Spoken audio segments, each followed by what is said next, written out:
Okay, now let's get into the next tier of teams, and it's really from here until the end of the top 25. But if you really look at it, there was about 10 teams that I'm really looking at between 11 and 20, and I'm thinking to myself, okay, there's one team that jumps out at me as the team that's earned the top spot in this third tier, which is the 11th ranked team after the spring, Utah. Utah is back-to-back Pac-12 champions. They've been to the Rose Bowl 2 straight years. Kyle Whittingham has built something that is very sustainable with, I believe, 10 wins in 3 of the last 4 years. This is a really good team with their quarterback returning, with the running back returning. You know the defense is always going to be very good. Utah's not going anywhere, so that's why Utah is going to get the benefit of the doubt. They're going to land right there in the 11 spot. I really like what they bring back. Cam Rising, I trust. They've got Keithy coming back, so I don't think the Kincaid loss is going to hurt as much as people think, but that's why I've got Utah right there. The next team I really trust is Oregon. One, because they've recruited at a high level, but they also have their quarterback back. Bo Nix is going to be in there in the top 5 in terms of Heisman Trophy odds to start the year, and rightly so. The one concern I do have for Oregon is they've got to replace 4 offensive linemen, and this is a team that was very offensive line and run game centric in front of Bo Nix. It kept him clean for the most part, although he struggled with some injuries during the course of the year. Oregon's going to be very talented. I think that they're going to have a solid defense, but they've got to replace those guys and develop up front in order to get it really going up front in terms of running the ball, which is what they want to do. All right, number 13, I've got Notre Dame. Listen, Notre Dame is going to be upgraded at quarterback. I think Sam Hartman is an upgrade for Notre Dame at quarterback. This guy threw 110 touchdown passes at Wake. Like, he's a good player. This is better than what they had. Which, by the way, read between the lines, if Tyler Buchner is starting for Alabama, and he was a starter last year for Notre Dame, and I'm telling you that Notre Dame is now upgraded at quarterback with Sam Hartman, that tells you I think that Notre Dame's in a better position right now at quarterback than Alabama, which I think is interesting. I think Notre Dame is going to be very good on the offensive line.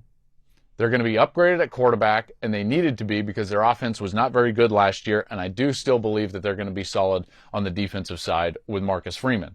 Now let's get into 14. 14 is going to be Clemson, and I just want to sit for a moment on Clemson. So Clemson is in a point in their natural evolution. They got to the mountaintop, and they've had a little bit of a lull now.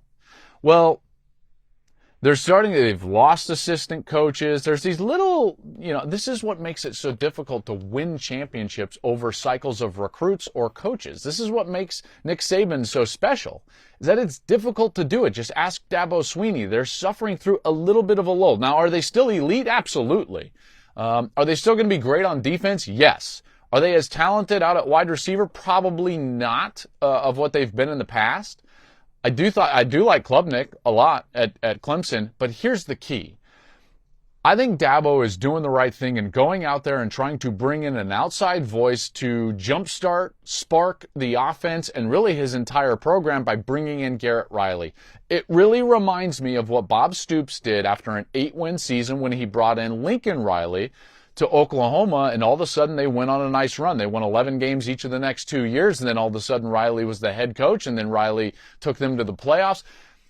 This seems like that type of a move, that this is going to invigorate this program and more specifically this offense, which quite frankly had become a little bit watered down and basic. And they need this. They need this in a bad way. And I think it could be something to watch for. I do like Clemson, and I love the Garrett Riley influence there as their offensive coordinator. Now, the place that he left, and the reason I've got Clemson right above TCU is because he left, and so TCU falls right there to number 15. Now, 15 might be high. This is the benefit of the doubt that I think Sonny Dykes is a very good coach. It's their culture. It's the fact that they had a great year. Could they fall off just like I was talking about with Tennessee and FSU? Yeah, maybe. Remember, Tennessee hadn't had a 10-win season since 2007, and then all of a sudden they jumped up with a double-digit win season. Last year, TCU out of nowhere wins a bunch of close games. Here they are in the national championship. Could that go the opposite direction? Sure. But I'm going to give them the benefit of the doubt. And remember, Chandler Morris was the starting quarterback to begin the season last year, so I don't feel like I don't feel like they are starting at ground zero at quarterback, replacing Max Duggan. At number 16, I've got Oregon State. Why is Oregon State 16th, Joel? Jonathan Smith is their head coach. It's not actually about DJU Uiagalelei. It's more about Jonathan Smith. I think he's one of the most underrated coaches in America. They are incredibly sound. They run it well. They're physical at the point of attack. I like what they do at the line of scrimmage. That's a culture that I trust with Jonathan Smith as their head coach. And so I've got them at 16. I think that is a good program that nobody really looks at, that nobody really talks about. So this is a Jonathan Smith ranking. All right, 17, against my better judgment, and partly because there were some holes with some teams coming up in the next few, Texas is going to be at 17. And Texas is going to be at 17 primarily because of their overall talent, what they were able to do in the portal, and that I think that Quinn Ewers is the type of a player that if he plays at the level we saw him at against Alabama and some other teams, they're going to win a lot of football games. Now, again, am I going to talk about Texas in any type of high regard until they earn it? No, I'm not going to. Now, do I think that they should be a top 25 team? Yes, based on their overall talent and what they've been able to do and why I'm ranking some of these other teams. And yes, Texas is going to be in there. Quinn Ewers, Xavier Worthy, they're talented, right? They're better at the line of scrimmage than they've been in a number of years, maybe a decade. And I think that's probably going to help them more than anything. I'm going to stay in the Big 12 for the next couple. I like Kansas State at 18. Kansas State wins the Big 12 last year. Klieman gets his contract extended, so good for him. Will Howard is a guy I really like. I like this Treshaun Ward, the Florida State transfer tailback. I think that he's a really good player. And this is a program that we should never underestimate. So I've got Kansas State in there at 18. Oklahoma is going to be at 19, and I thought about moving them up a little bit higher because I like a lot of the pieces that Oklahoma has.